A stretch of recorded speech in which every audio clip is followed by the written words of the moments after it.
आयोग ने 9 सीटों पर ही चुनाव के कार्यक्रम की घोषणा किया है। भारतीय जनता पार्टी की तैयारी इन सभी सीटों पर बहुत अच्छी है। बहुत शानदार तरीके से हमारा संगठन और सरकार उन सभी सीटों पर तैयारी की है और सभी 9 की 9 सीट भारतीय जनता पार्टी निश्चित रूप से जीतेगी और अच्छे मार्जिन से जीतेगी। संजय जी, आप अवध क्षेत्र के प्रभारी भी हैं और मिल्कीपुर विधानसभा आपके ही क्षेत्र में पड़ती है, तो ऐसे में वहाँ चुनाव नहीं हो रहा है, क्यों नहीं हो रहा है, थोड़ा बताएं। मिल्कीपुर विधानसभा जब चुनाव आयोग ने वहाँ अपने कार्यक्रम में उसको छोड़ दिया तो हम लोगों ने पता करने की कोशिश किया।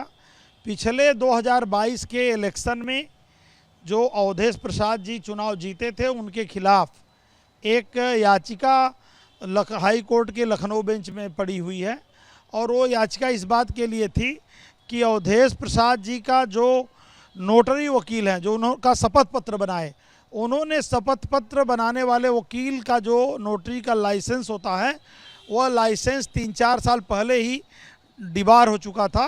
वो लाइसेंस उनका वैलिड नहीं था, इसलिए वह शपथ पत्र बनाने के लिए एलिजिबल नहीं थे। इस बात को लेकर के किसी प्रत्याशी ने वहाँ एक याचिका किया है, लेकिन मेरी समझ से जब अवधेश प्रसाद जी सांसद हो गए और उन्होंने विधानसभा से इस्तीफा दे दिया तो फिर मेरे समझ से तो वो याचिका भी समाप्त मान लेना चाहिए।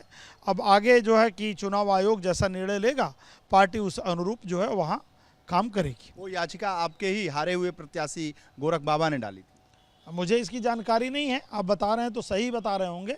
जिसने भी डाली थी चुनाव के बाद या चुनाव के पहले या चुनाव के बीच में याचिका तो डालने का किसी को भी अधिकार है और कोर्ट जो है सबको सुनती भी है, लेकिन वह जो है सुनवाई शायद हो भी रही होगी। लेकिन जब वह इस्तीफा दे दिए तो मेरे समझ से याचिका भी समाप्त मान लेना चाहिए। हो सकता है कि चुनाव आयोग आगे इस चुनाव की, यहाँ के चुनाव का भी जल्दी कोई निर्णय ले।